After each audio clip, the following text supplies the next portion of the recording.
Hi there, Liam O'Gogan here from liamog.com. This video is another in the series on a topic which is a core interest to me, which is that of does it matter, which I'm developing here on storify.com. So in this particular video, I just want to address, I recently had an email somewhat earlier, and essentially what I've been asked is, it says, "Hi all, have you ever issued a subpoena to compel a witness to come to court and give evidence?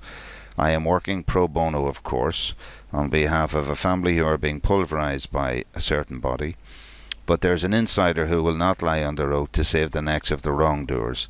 If only I can compel him to testify. If so, I would be delighted to hear your experience and appreciate any advice you can offer. This is an urgent matter and time is of the essence. Even if you can't help, please let me know as soon as possible. Many thanks."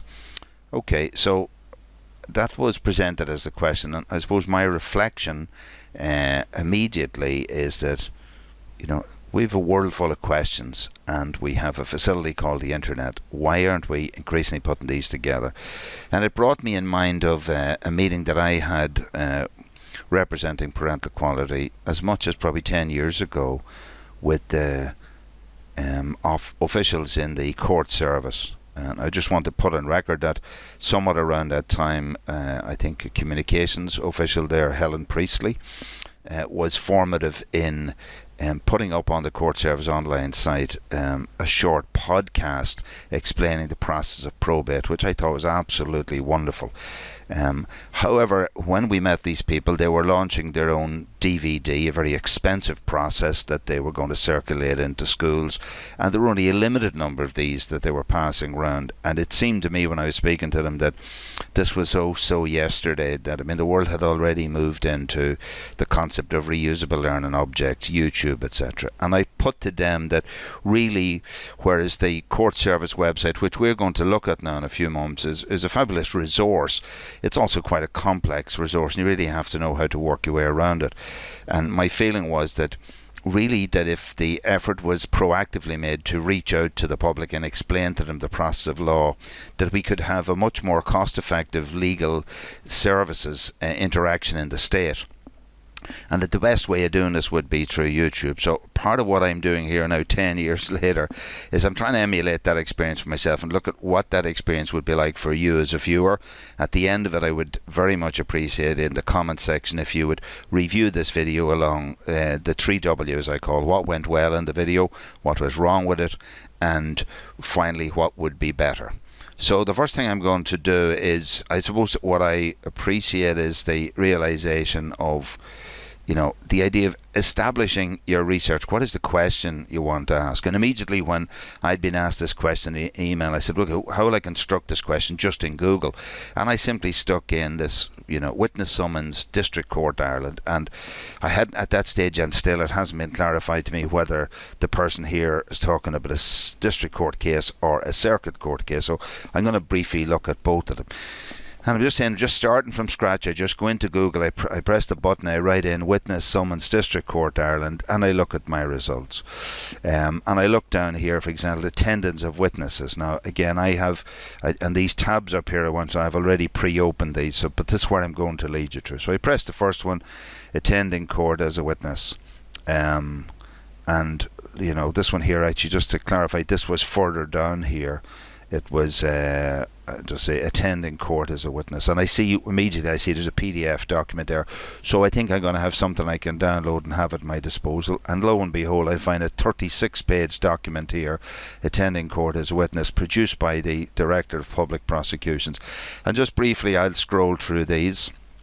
And what I'll do is I'll subsequently put the links to these sites into the comment section down below. But immediately look at, there's something very, very readable, nice large text fonts, etc., in terms of what going through what happens in a court, what types of criminal offence, how do they differ. So explanation for anybody. And what I find very interesting about this one is right up at the top, this has been, from what I can see, it's been approved by NALA the National Literacy Association. So it's designed, and a lot of thought and effort has gone into that. So that's the first resource tool. Let me go back here to my window. And the other one that I thought was, often I find searches like this lead me towards the citizens information. So always look out for citizens information. Again, this is all taxpayer resource material.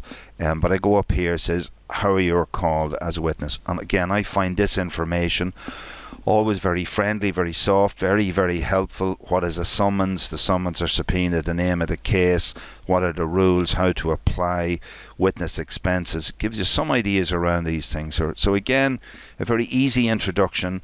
I find the citizen information.ie a very useful resource. Then I went on here and I'm looking for things that involve the courts.ie. Courts.ie is the court services website now since sometime around 2000. A high level of taxpayers' money was invested into developing a website into what before then was just a black hole, try to get information, and really it was the haves and the have-nots. There was very little willingness and openness, and to be fair, probably to the staff, they didn't have access to a lot of the information themselves, and I often wonder, are people just afraid of showing their ignorance and couldn't share it? But there is a very solid website there. I just wish there was a lot more upfront FAQ type of tutorials like this here. So the one I clicked on here, I just looked in here, I said this was one, Order 44, attendance of witnesses. And it's written out here. You just got to read this stuff. Any party desiring the attendance of a person to give evidence to produce any books, papers, documents, court may apply for, and the judge, clerk or a peace commissioner may sign and issue a witness summons. So, it tells you exactly. You can apply for, go to a court, a clerk, a peace commissioner, and you can get them to issue a witness summons. And of course, this witness summons requires the person to whom the summons is directed to comply with the requirements thereof at the time and place therein, and with every such summons there shall be issued a copy of service to each person. So straight away we have a direct answer to the question which the querist asked initially. And the other thing is, on that site it says you got to fill in this form. So again, click the button as I have, and it'll go to the form which I have just stored on the next tab up here. And you can see the form. You print it out. You simply fill it between this person, between that person, that time, and you get it. You go to the district court.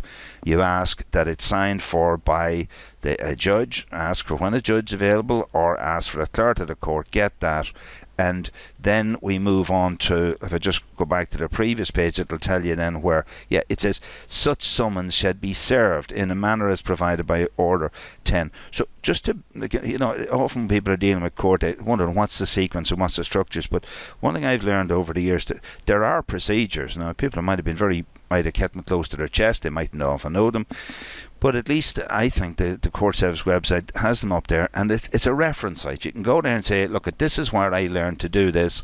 If it's wrong, it's because you put the wrong information up there. It's not my fault. So when I click on Order 10, it immediately goes to this here, and it explains here how to serve the document. Right. So again, this is very important. I was asked a question which where would I go about looking for the information? So it's my personal view that it's really important to structure your question, set up a search in a search engine like this here, collect and open your tabs like this here. And in my case, for example, and I'll just show you quick what I would do in a sequence to collect this data and to make it useful, hopefully to share with other people. I think that also would be very useful.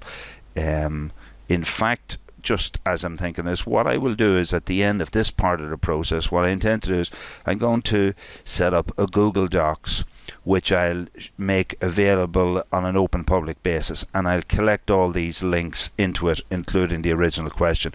So again, I consider this to be a public service civic duty, and I think that if all of us citizens were to contribute information like this into the global internet space, we would act in a very collaborative way and support and help each other. So just before we do that, I want to move on to another. I refocused this search, and just instead of saying circuit or district court, I put in witness summons circuit court Ireland, and we get some slightly different information here. So for example, if I clicked on, I can't remember exactly the one I clicked here, but when I clicked on that, I found there was Order 24. And this talked about when you go to a circuit court, somewhat different. Any party desiring the attendance of a person to give evidence, produce books, papers, documents to officer shall apply to the county registrar. The county registrar will issue this. So again, you know who you have to go to. Contact your local court, ask for the name and contact details for the county registrar. If that person has, my personal recommendation would be, if that person has an email address, then I would send an email to the county registrar. I would attach to the county, to that email, I would attach the filled in form. And again, when we look at this, it'll go forward. I got the form which I looked at here, form 14, which is the witness form for a circuit court. I would fill this in, I would scan it, or I would photograph it. I would email it to the county registrar and ask that they either sign it or come back to you and give you an appointed time where you could go in with the original and to get it signed. So very clean set of way of doing your business. And again, just to state that what I'm doing this is right under a research topic that I'm involved in, which is this idea of does it matter? And I'm interrogating a number of questions that I have come across in my life and say, do these things matter? If they do, what are we going to do about them, etc. So as I said at the start, I'm going to set up a Google Docs, and I'm going to cull all that information into it and show you how to make that public. So again, my hope from anybody watching this video is that you too will join in this, what I would see again as an Irish Mehel or a collaborative exercise to share useful information amongst members of the public. So this is in a sense an open source type of project. Okay, what I was just doing there was bringing up my original Gmail and the message that I had from it. So what I'm going to try now is create a shared document online containing whatever the original question was, whatever shared learning that I got there, and then put that into an open space so that can be shared between people. So first thing, I'll just hold that document. I'll just pull that off screen for a moment. I'll go off, in this case here, if I just click on this button, I'll open my Google Drive. And in Google Drive, again, if you've got a Gmail account, you will be entitled to 15 gigabytes of free storage space. So I go in there, create new. I'm going to create a new Google Docs. And into that document there, I'm simply going to bring over the question material that I have. So just bring it all in. I can edit it when it's inside. So if I copy that using Control-C, or else right-click and copy, as you can see, right-click and copy, and then just pull that off screen, click inside the document, right-click and paste, which you see is Control-V. Right, so it'll be pasted in there, Control-V, I've just painted it in there. So I'll just pull some of the stuff there that's not necessary, and I'll use this feature here, insert a horizontal line. So the question, I'm going to call subpoena to commit. I'll just pull those and make them the title at the start, and they then will I'll make that bold, and then I'll just file and I'll rename, and that'll be the title of the file. Alright, so that'll in fact be the title of that. Okay. Now I want to go back up, and for starters, I'm just going to collect, that was my search term, so I'll pull my search term there. I'll open back up my window. So I'm moving from window to window. Down here, I'll just put this in here and call this my, so I'm doing this in real time. And search term, which is Witness Court, Circuit Court, Ireland, and then we saw the different printouts that we got. So the first document that I said I'd come across, which I felt was quite useful, in fact, to keep in sequence, I'll keep this one. This was the one that how you're called as a witness. So I'll just select that, how you're called as a witness. I'll Control-C to copy it. I'll bring it into my document here, and I'll just Control-V, paste it in there. And then I want to get the link for that, so I'll go up here and I'll just collect the link, highlight it, Control-C copies it, bring it into my Google Docs where cursor's placed, and that's the link. I just press return. That's the link for that site there. We'll clean up all of the formatting in a few minutes. Let me move on to the second one, which was this document, which I found very useful. Attending court as a witness. So I'm going to highlight that with my mouse. I'll copy it. I'll bring it into my Google Docs. Again, it's quite large, but I'll worry about that later. I'll collect the web address, just Control C, collect that. Again, Control V, put it in there.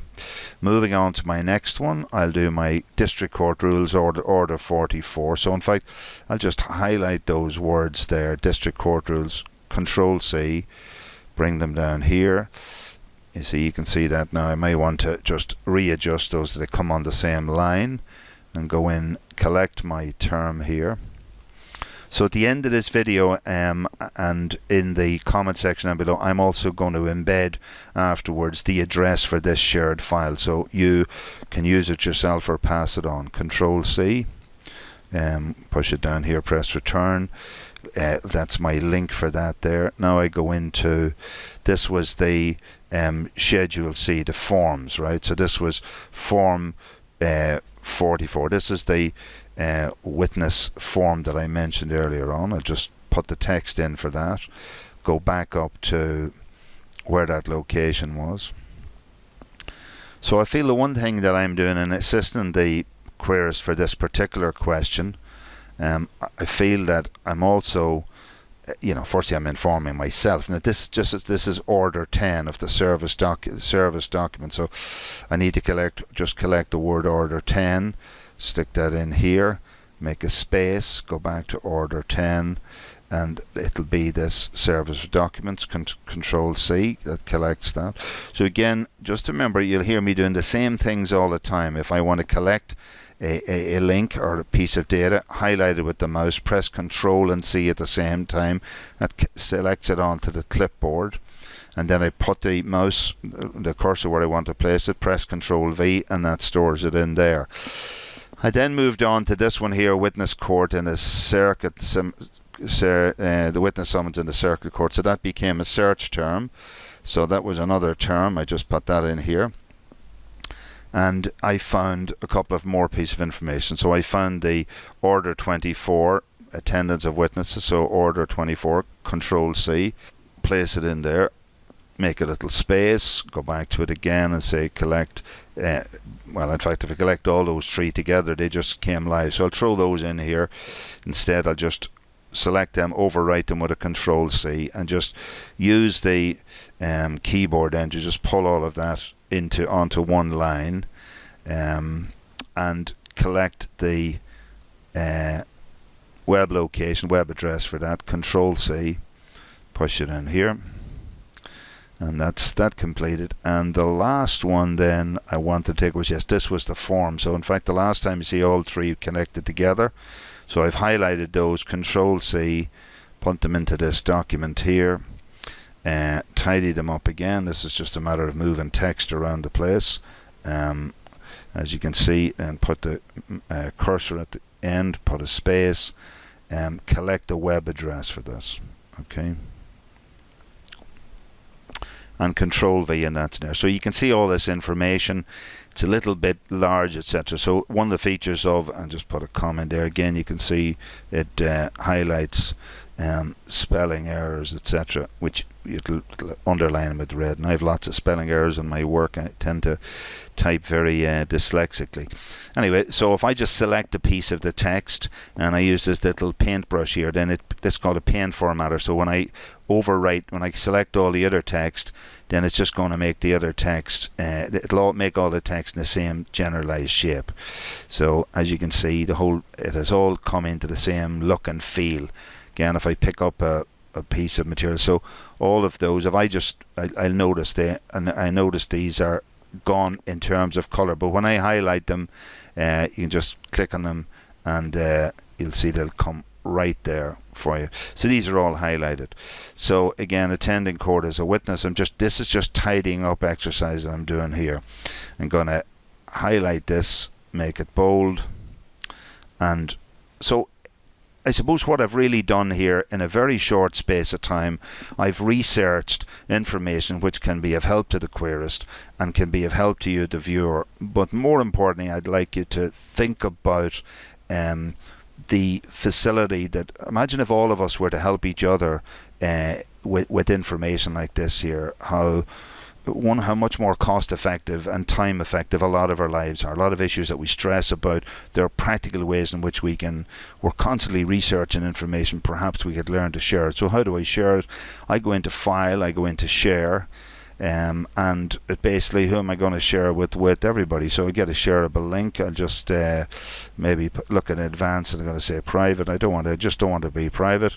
I'm going to make that public. So I'm going to share it publicly with anyone who can find the address, or anyone with the link. Okay, so in fact I'll make it anyone with the link. I'm going to save that, and I'm going to get the shareable link. So there's the link, as you can see it there.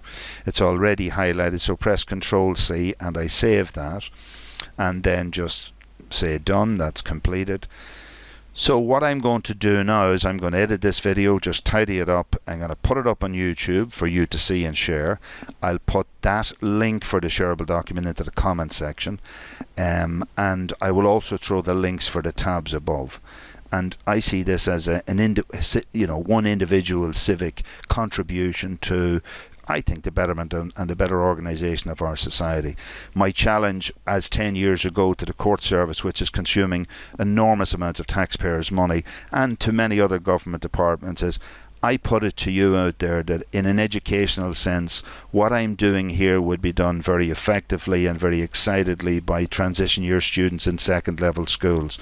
And I think it would be, when I was in school, I was taught civics, a very simplistic view of how the world ran. I'm not sure what the syllabus is now, if it's SPH or otherwise, but I do think that it would be very positive development in terms of developing critical thinking in our young people to just. There's so many of them in the second level schools throughout the country to take every aspect of public knowledge in a very complex society that we live in, and give them the task of making all sorts of useful, reusable learning objects which would be put up on YouTube. There's nothing as exciting for me as to get some 10 or 11-year-old showing me on YouTube how to play a simple guitar chord that I haven't a clue how it is, but I am just so delightful that someone would teach me. And after spending the large proportion of my life lecturing in the third level sector and taking early retirement a couple of years ago so that I could learn, I really think that this idea of using material like this, I use a program called Camtasia, and capturing information as a methodology of my self-learning and of sharing that learning with others is something we can add value to in our community. So I hope you agree with me. Again, at the end, I'd appreciate if in your comments you might add in your reflections, apart from the length of it. I know it's quite long, but this is perhaps an introductory capsule holding some ideas. And other ones maybe therefore hopefully could be shorter, but did you might put in what went well, what went wrong, what would be better. And again, this is my morsel of contribution. I know out there's so many people, and particularly young people, who have so many more skills in terms of animation and graphics and things like that. So I hope we can all join together and make for a better shared space for everybody. Thank you very much.